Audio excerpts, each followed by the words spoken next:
और फौजी छाती ठोक के अपनी जान देता है। वो जो अग्निवीर बनने के लिए लड़का या फौज में जाने के लिए लड़का तैयारी कर रहा है 3:30-4 बजे उठ के, उसके दिल में क्या भावना है?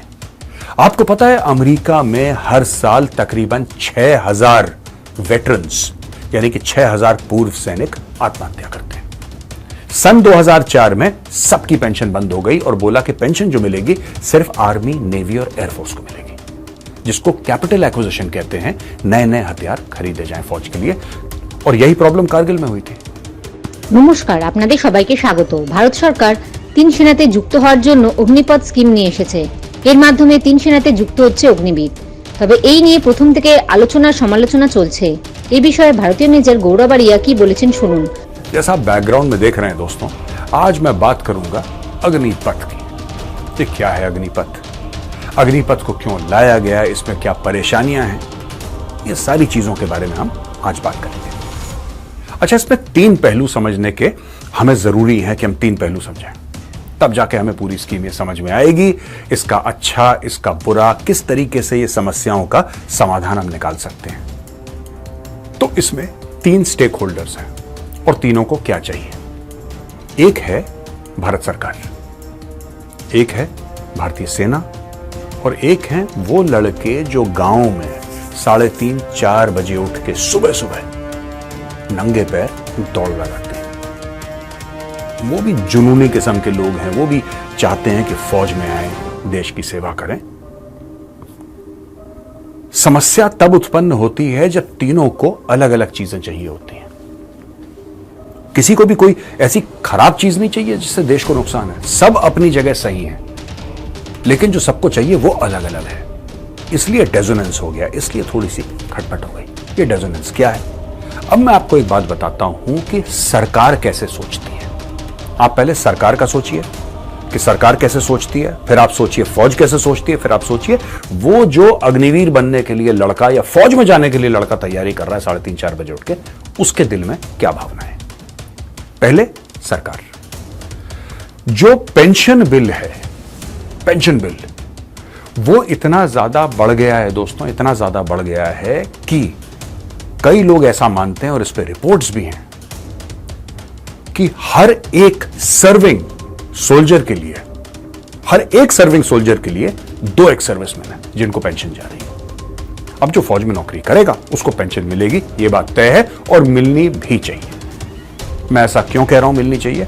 इसलिए मिलनी चाहिए दोस्तों क्योंकि अमेरिका जो दुनिया का सुपर पावर है, अमेरिका जो सबसे शक्तिशाली फौज जिसके पास है, उसके पास भी अग्निवीर जैसी स्कीम है।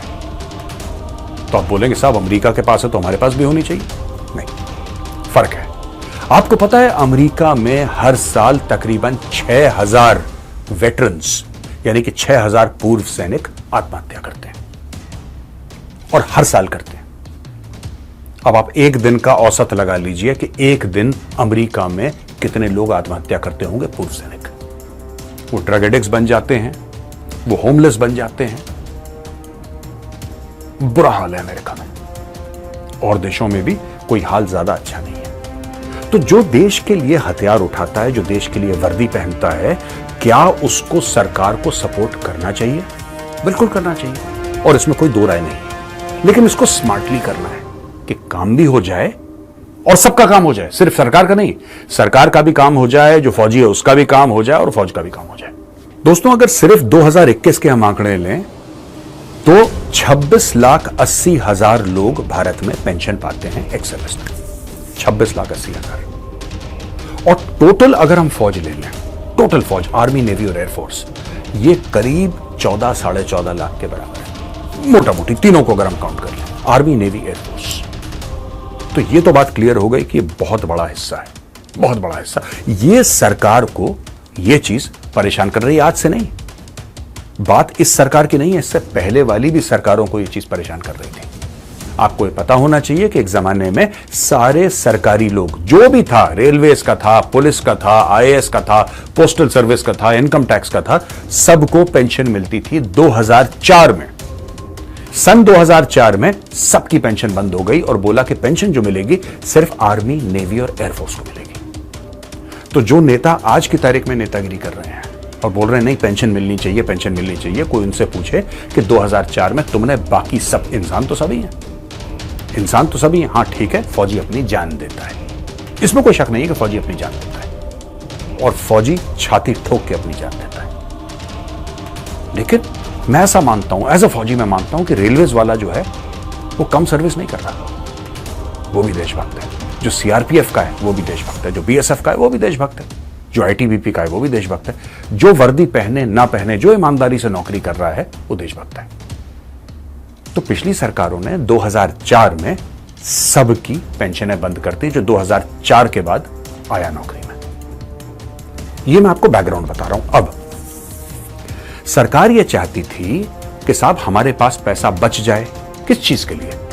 क्या सरकार अपनी जेब में डाल रही थी पैसा? वो नो, सरकार ये चाहती थी दोस्तों कि अग्निपथ स्कीम से जो अग्निवीर आएंगे उनसे जो पैसा बचेगा उससे नए नए हथियार, जिसको कैपिटल एक्विजिशन कहते हैं, नए नए हथियार खरीदे जाएं फौज के लिए। क्योंकि फौज का एक बहुत मोटा बजट, कहने को हमारा बजट 75 अरब डॉलर है हर साल का, लेकिन 75 अरब में से ज्यादातर पैसे चले जाते हैं तनख्वाहों में और पेंशनों में, और नए हथियारों के लिए पैसे नहीं मिल पाते। तो सरकार की स्कीम थी। अब दूसरी तरफ फौज को क्या चाहिए? फौज ये कहती है कि साहब एक एवरेज सैनिक जो फौजी है, एक एवरेज सैनिक जो 32 साल का है आर्म्ड फोर्सेस में, 32 इयर्स, उसकी हमने प्रोफाइल कम करके 26 साल करनी है, because we need a younger army, a younger navy, a younger air force. और यही प्रॉब्लम कारगिल में हुई थी। इसलिए कारगिल के बाद यंग कर्नल्स आने लगे इंडियन आर्मी के, क्योंकि जब कर्नल साहब को, बटालियन कमांडर को, सीओ साहब को लीड करनी थी अपनी बटालियन, तो उसके लिए यह लीड करनी पड़ेगी, उसके लिए you need younger commanding officers, क्योंकि फिजिकली डिमांडिंग जॉब है आर्मी का। ये सबके बस की बात नहीं है बॉस, घुटने के ना पेंच खुल जाते हैं। जो लड़के सवेरे गांव में उठ के दौड़ रहे थे उनको क्या चाहिए? उनको चाहिए फौजी वर्दी, क्योंकि जुनून है, जज्बा है, जोश है।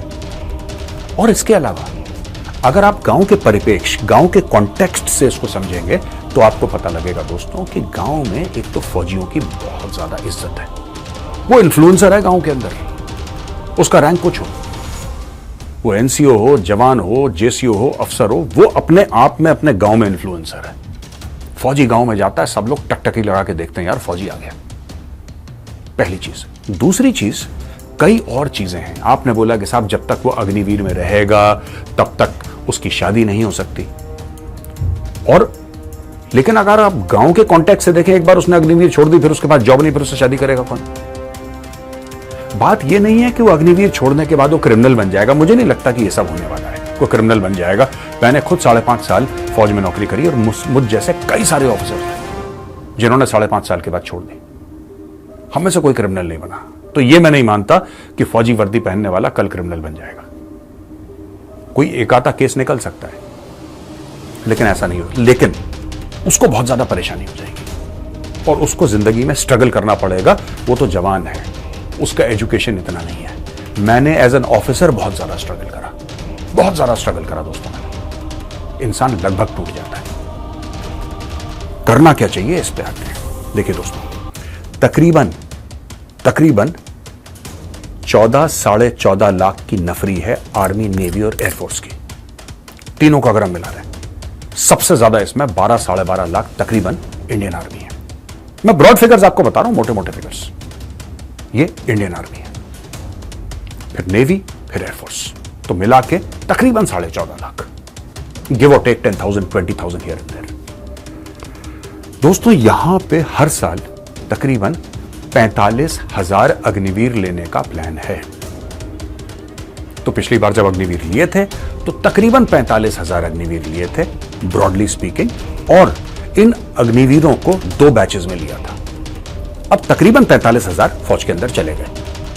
अब लोगों का कहना है साहब इनकी ट्रेनिंग होगी, फिर उसके बाद 4 साल के बाद निकलेंगे, क्या करेंगे? तो फौज ने कहा कि साहब ठीक है, हम 25% को वापस फौज में ले लेंगे। अब 25% तो कुछ भी नहीं, 1/4 है, 1/4।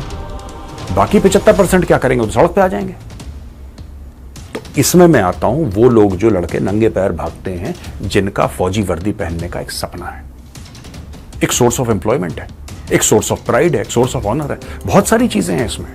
ये जो सोसाइटल पूरा मैटर है अग्निवीर का, ये इतना आसानी से मैं आपको नहीं, ये आंकड़ों में आप नहीं नाप सकते। You can not measure it like this. तो दोस्तों अब आते हैं इसके समाधान पे कि समाधान क्या होना चाहिए।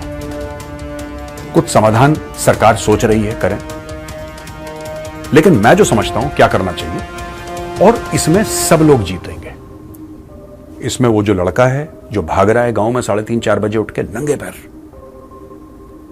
उसको भी जीतना चाहिए, फौज को भी जीतना चाहिए और सरकार को भी जीतना चाहिए। मैं कोशिश करूंगा जितनी मुझे समझ है एक छोटा सा फॉर्मूला बताने की किस तरीके से सब जीत सकते हैं। सरकारी नौकरी का अपना अलग रुतबा है। शहरों में ऐसा नहीं सोचते। शहरों में किसी ने इंजीनियरिंग कर ली, किसी ने अपना बिजनेस कर लिया, किसी ने स्टार्टअप खोल लिया, तो वो शहरों में अब सरकारी नौकरी का क्रेज जो है वो धीरे धीरे कम होता जा रहा है। लेकिन गांव में इतनी अपॉर्चुनिटीज नहीं है। गांव में आज भी सरकारी नौकरी, मतलब वो भी फौज की नौकरी, एक बहुत बड़ी चीज है, और वो सेंटिमेंट, वो इमोशन हमें समझने की जरूरत है। तो करा क्या जाए? करा भाई ये जाए, सिंपल सी बात है कि सबसे पहले अगर उदाहरण के लिए 45,000 अग्निवीर हैं, 45,000, तो सरकार ये बोले या फौज ये बोले कि साहब हमें इसमें से 50%, मैं ज्यादा भी नहीं बोल रहा, मैं कह रहा हूं 50% आप रिटेन करो। तो पहले पड़ाव में आपका जो 25% था, 25% से हो गया 50%, पहला पड़ाव। दूसरी चीज आपको क्या करनी चाहिए कि जितनी भी आपकी सीएपीएफ्स हैं, सीएपीएफ्स में आ गई आपकी BSF, ITBP, CRPF, CISF, SSB, फिर आपकी पैरामिलिट्री फोर्सेस आ गई। पैरामिलिट्री फोर्स में आपके आ गई असम राइफल्स, ठीक है, और इसके अलावा और सेंट्रल की जो फोर्सेस हैं वो मिला के, ये टोटल मिला के बनती हैं 10 और 11 लाख के बीच में। आपको हर एक अग्निवीर को यह अश्योरेंस देना पड़ेगा या गारंटी देनी पड़ेगी कि बेटा जब आप फौज से निकलोगे, ठीक है, आपको उसका कार्यकाल जो है 4 साल से 7 साल बढ़ाना है, वो ठीक है। टेक्निकल नॉन टेक्निकल का आधे पीछे 23 साल तक ज्वाइन कर सकता है, कई सारी चीजें घूम, मैं उधर नहीं जाना चाह रहा टेक्निकलिटीज में। सिंपल सी बात करते हैं, दो टूक बात करते हैं। अगर हमें उसको सरकारी नौकरी दे के आप शिफ्ट करेंगे तो जो मन में खटास है वो अपने आप कम हो जाएगी, क्योंकि आया वो सर्विस करने के लिए। वो वापस 4 साल के बाद सड़क पर जाएगा तो फिर कलेश होगा। इमीडिएटली सरकार को क्या करना चाहिए? आप ये अनाउंस कर दीजिए कि भाई 50% इमीडिएटली जो हैं अग्निवीर उनको हम अब्सॉर्ब कर लेंगे। अगर यही नंबर सरकार 70-75% कर दे तो बहुत शानदार हो जाएगा, बहुत ही शानदार हो जाएगा। मतलब फिर तो केस ही खत्म है। लेकिन अगर हम 50% भी मान के चलें, बाकी जो 50% है, राइट, यानी कि 22,000 लोग निकल गए।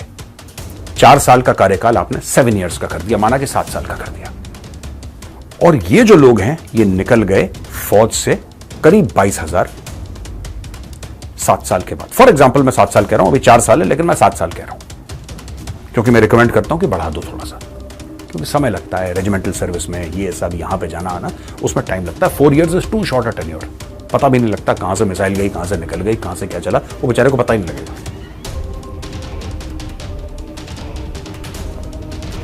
बाकी जो लोग हैं आप उनको बोलिए कि आपको गारंटी साइड स्टेप करोगे, सीनियोरिटी आपकी बिल्कुल, पे allowances, seniority, rank, everything will be taken care of, everything will be taken care of. आपको कोई चिंता करने का विषय नहीं है, ये गारंटी है through the parliament of India, ये पार्लियामेंट की गारंटी है। आप जाओगे ही जाओगे बीएसएफ में, आप जाओगे ही जाओगे सीआरपीएफ में, आप जाओगे ही जाओगे आईटीबीपी में, यह गारंटी है और यह पार्लियामेंट की गारंटी है। वो लोग वहां पे चले। अब ये जो फोर्सेस हैं दूसरी, या उसमें पैरामिलिट्री फोर्सेस हैं, सीएपीएफ हैं, जिनको सीपीओस भी बोलते हैं, सेंट्रल पुलिस ऑर्गेनाइजेशन भी बोलते हैं, जैसे बीएसएफ, आईटीबीपी, इसमें कोस्ट गार्ड एक बहुत बड़ी फोर्स है। Coast guard is there. तो इन सब फोर्सेस में जाएंगे, इनको यह फायदा होगा कि इनके पास ट्रेंड मैन पावर आ जाएगा, ट्रेंड मैन पावर। इनको वो पैसे नहीं खर्च करने पड़ेंगे, क्योंकि देखिए पैसा सरकार का है, चाहे बीएसएफ खर्च करे चाहे इंडियन आर्मी खर्च करे, ये तो अलग पॉकेट्स है ना, ये तो जेब है। मेरा बजट तेरा बजट, तेरा बजट मेरा बजट। पर वो जो सारी जेबें वो तो सरकार की हैं। अब आप देखिए कितने करोड़ों रुपए बचेंगे। जय हिंद, जय जवान, जय किसान।